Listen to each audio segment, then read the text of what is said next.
یا ایک نامبارک دن کا عذاب ان پر آ واقع ہو۔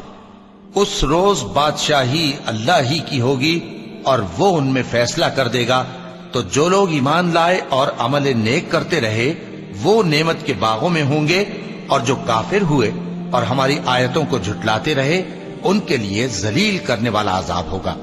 اور جن لوگوں نے اللہ کی راہ میں ہجرت کی پھر مارے گئے یا مر گئے، ان کو اللہ اچھی روزی دے گا، اور بے شک اللہ بہترین رزق دینے والا ہے۔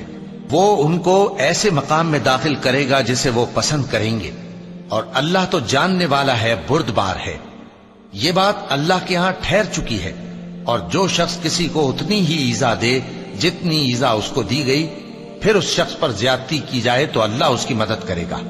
بے شک اللہ معاف کرنے والا ہے، بخشنے والا ہے۔ یہ اس لیے کہ اللہ رات کو دن میں داخل کرتا ہے اور دن کو رات میں داخل کرتا ہے، اور اللہ تو سننے والا ہے، دیکھنے والا ہے۔ یہ اس لیے کہ اللہ ہی برحق ہے، اور جس چیز کو کافر اللہ کے سوا پکارتے ہیں وہ باطل ہے، اور اس لیے کہ اللہ اونچی شان والا ہے، بڑا ہے۔ کیا تم نہیں دیکھتے کہ اللہ آسمان سے مے برساتا ہے تو زمین سرسبز ہو جاتی ہے؟ بے شک اللہ مہربان ہے، خبردار ہے۔ جو کچھ آسمانوں میں ہے اور جو کچھ زمین میں ہے اسی کا ہے، اور بے شک اللہ بے نیاز ہے، قابل ستائش ہے۔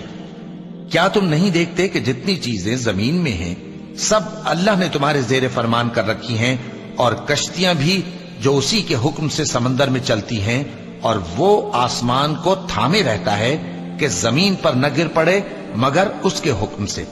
بے شک اللہ لوگوں پر نہایت شفقت کرنے والا، مہربان ہے۔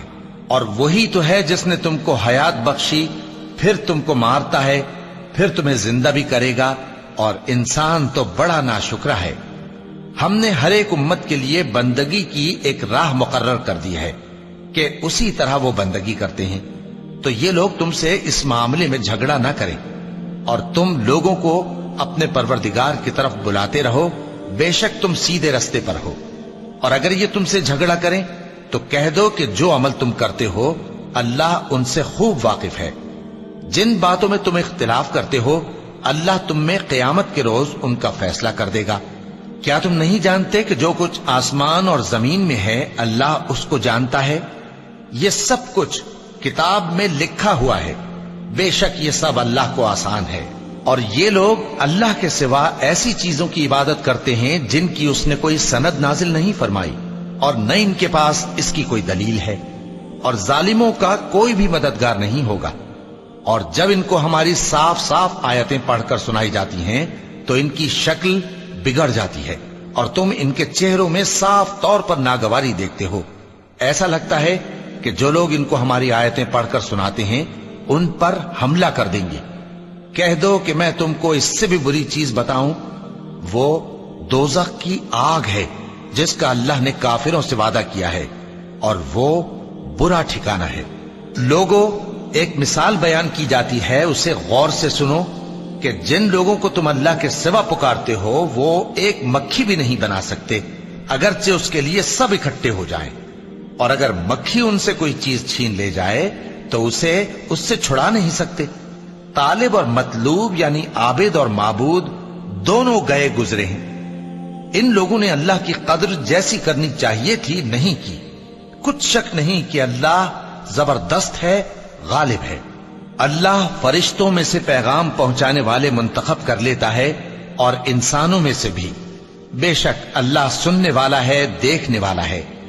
جو ان کے آگے ہے اور جو ان کے پیچھے ہے وہ اس سے واقف ہے، اور سب کاموں کا رجوع اللہ ہی کی طرف ہے۔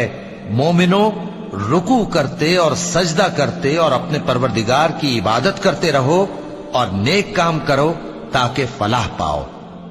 چونکہ آیت سجدہ تلاوت کی گئی ہے لہذا سامعین پر سجدہ واجب ہے، اور اللہ کی راہ میں جہاد کرو جیسا جہاد کرنے کا حق ہے۔